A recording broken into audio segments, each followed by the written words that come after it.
నమస్కారం గురుగారు. నమస్తే. గురుగారు మనకి నార్మల్‌గా ఇప్పుడు జాతకం చూడాలి, ఏదైనా రేఖలు చూడాలన్నప్పుడు కుడి చెయ్యి చూస్తూ ఉంటారు. ఎడమ చెయ్యి తక్కువ చూస్తూ ఉంటారు మాక్సిమం. కానీ రేఖలు 2 ఒకే చేతుల్లో సమానంగానే ఉంటాయి. ఈ రెండిటికి ఏమైనా తేడా ఉంటుందా? లేదంటే 2 రేఖలకి ఒకేలాగే ఉంటుందా? అసలు ఎలా ఉంటుంది గురుగారు కొంచెం వివరించండి?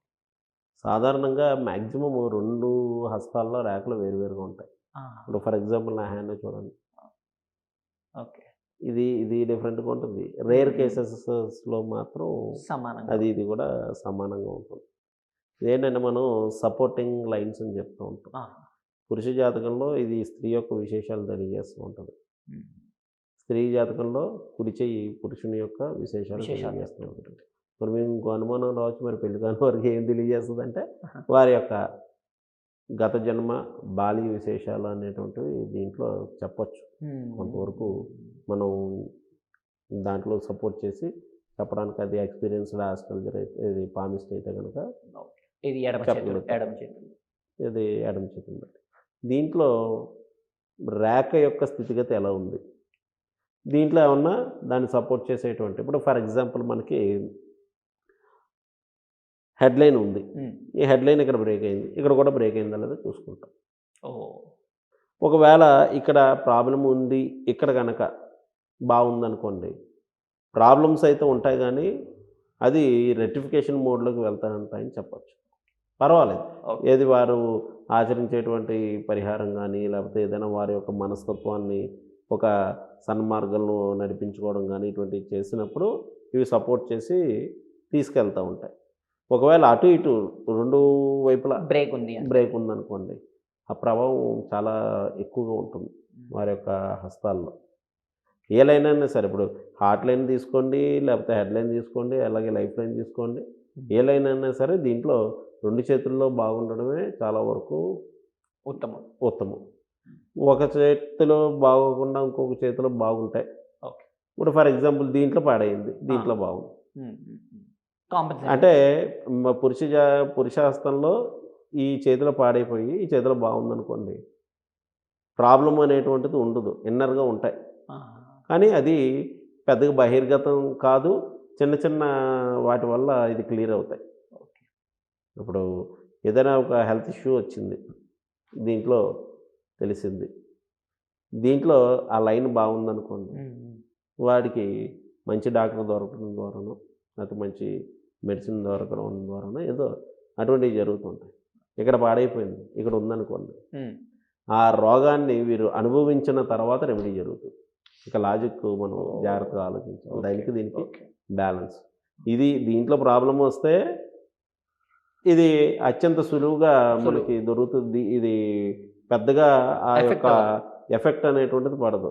అదే దీంట్లో పాడైపోయి దీంట్లో బావుంటే బాగున్నట్లయితే కొంత ఆ యొక్క అనుభవించాక హ్మ్. ఫలితాన్ని అనుభవించిన తర్వాత దానికి రెమెడీ రెమెడీ వస్తుంది. జరుగుతుందని ఓహ్! చెప్పొచ్చనమాట. అలాగే మనం ఈ యొక్క 2 చేతుల్ని మనం పరిగణలోకి తీసుకోవాల్సొస్తూ ఉంటుంది. ఓకే. అలాగే భార్యాభర్తల యొక్క కంపారబిలిటీ చేసేటప్పుడు కూడా హస్తాన్ని బట్టి కూడా చేయొచ్చు. ఇలా చూసేటప్పుడు ఇద్దరు ఇద్దరి చేతుల్లోనూ ఇది హస్తాలు ఎలా ఉన్నాయి? హ్మ్. అంటే అమ్మాయి చేతిలో కుడి హస్తం ఎలా ఉంది? ఎడమ హస్తం ఎలా ఉంది? మగవాడి చేతుల్లో కుడి హస్తం ఎలా ఉంది? ఎడమ హస్తం ఎలా ఉంది? అనేటువంటివి చూస్తూ వాళ్ళిద్దరి మటికి మ్యాచ్ అవుతుందా లేదా? ఏదో మనం కలిసామని చెప్తూ ఉంటాం. అదే. అవును. అవును. కలిసిరాగా అన్న ఉంటే గనుక వారు చిన్న చిన్న డిఫరెన్స్ ఆఫ్ ఒపీనియన్స్ ఉన్నా కూడా కొద్దిగా చాలా వరకు సర్దుబాటు చేసుకునే మనస్తత్వం కూడా ఉంటుంది. ఓకే. అదే ఇది గనక కలవట్లేదనుకోండి, దీన్ని గనక రెండిటిని, అంటే ఈ చిటికెన వేలుని దగ్గర చేసి ఇలా చూసినప్పుడు కలవకపోతే కనుక, వారికి ఈ మనస్తత్వాలనేటువంటివి అంత త్వరగా మ్యాచ్ అవ్వవు. మ్యాచ్. హ్మ్. దీంతో పాటు మనం వారి యొక్క వివాహ రేఖల్ని, హ్మ్. వీటినన్నిటిని కూడా పరిశీలించొచ్చు.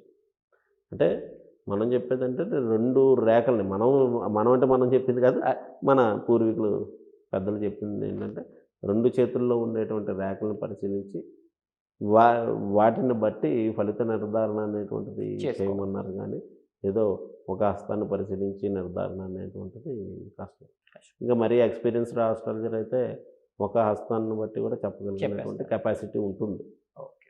చెప్పాలంటే. ఓకే. అందువల్ల వారి యొక్క అనుభవం, హ్మ్. ఆ యొక్క పంచాంగుళి మాత యొక్క అనుగ్రహం, మనం కొంతమంది క్లయింట్స్ వస్తూ ఉంటారు. హ్మ్. వచ్చినప్పుడు ఈ యొక్క అమ్మవారి హస్తాన్ని అమ్మవారి స్వరూపంగా భావించి చెప్పినట్లయితే ఖచ్చితంగా ప్రొడక్షన్స్ దగ్గరగా ఉంటాయన్నమాట చెప్పడానికి. ఓకే. అదే గురుగారు 2 చేతులు రేఖలు ఒకేలా ఉంటే వాళ్ళ జాతకం ఎలా ఉంటుంది గురుగారు నార్మల్‌గా? ఇది ఎలా అంటే మనకి పూర్వజన్మ వాసనలు ఈ జన్మలో చాలా వరకు ఉంటూ ఉంటాయి. అందరికీ ఉంటాయి. ఓకే. అవును ఉంటాయి. ఎక్కువ భాగం ఉంటుంది వాళ్ళకి. ఓహ్! వీళ్ళకి ఎక్కువ ఉంటుంది. ఆహాహా! ఎంతో కొంత మనకి ఇది ఈ యొక్క పూర్వజన్మ వాసన అనేటువంటిది లేకుండా ఈ జన్మ ఉండదు. ఆ! అవును. కానీ ఈ 2 చేతుల్లో ఒకే రేఖలు ఉండేటువంటి వారికి మాత్రం పూర్వజన్మ వాసనలు ఉంటూ ఉంటాయి. అలాగే వారికి కొంతవరకు పూర్వజన్మ స్మృతులు కూడా ఉంటాయి. ఓహ్! ఎంతో కొంత. అర్థం. హ్మ్. హ్మ్. హ్మ్. వీళ్ళకి కళల్లో కనిపించడమనో లేకపోతే గనక ఏదైనా ఒక అభిరుచులు రావడం. అది రిపీట్ అవ్వటం. ఓకే. వీళ్ళ లైఫ్‌లో కొన్ని సంఘటనలు హ్మ్. హ్మ్. జరిగినవే మళ్ళీ రిపీట్ అవుతూ ఉంటాయి. రిపీట్ అవుతుంటాయి. హ్మ్. వాడు ఫర్ ఎగ్జాంపుల్ అతను ఏమన్నా ఒక చోట ర్యాష్‌గా బిహేవ్ చేసాడు. అటువంటి సిట్యుయేషన్ మళ్ళీ వస్తూ ఉంటది. ఓకే. ఏదో మంచి చేసినా కూడా. అలాగా కొన్ని కొన్ని రిపీట్ అయ్యేటువంటి అవకాశాలు కూడా వస్తాయి. 2 చేతుల్లోని ఇటువంటి రేఖలు సమానంగా ఉంటాయి. మాక్సిమం 99% ఉండదు. ఏ రేఖలు సమానంగా ఉండవు. ఒకవేళ ఉంటే ఇటువంటి ఫలితాలు ఉంటాయన్నమాట. ఓకే. ఓకే. పూర్వజన్మ సుకృతాలు నడుస్తూ ఉంటాయి. అంటే వాళ్ళ వాళ్ళ జాతకం. తల్లిదండ్రులు కూడా ఆహా! ఇప్పుడు మనం తల్లిదండ్రులు కూడా పరిశీలించేటప్పుడు ఎలా ఉంటదంటే, హ్మ్. హ్మ్. తండ్రిది, కొడుకుది ఒకలా ఉండదు అవును. హస్తం. అవును. కానీ వాటిల్లో ఏదో ఒక రేఖ మ్యాచ్ అవుతూ ఉంటుంది. మ్యాచ్ అవుతది. అది మనం పరిశీలించినట్లయితే తెలుస్తూ ఉంటది. తండ్రిది, కొడుకుది ఒకేలాగా ఉన్నా కొన్ని కొన్ని ఇది పైనుంచి వచ్చేటువంటి ఇప్పుడు అక్క చెల్లెళ్ళు కొంతమంది కూడా ఇలా కలిసి ఉంటూ ఉంటాయి. హ్మ్. అంటే దాని అర్థం ఏంటంటే, వీరి పూర్వజన్మలో కూడా ఎక్కడో వీళ్ళకి రిలేషన్ ఉంది. రిలేషన్.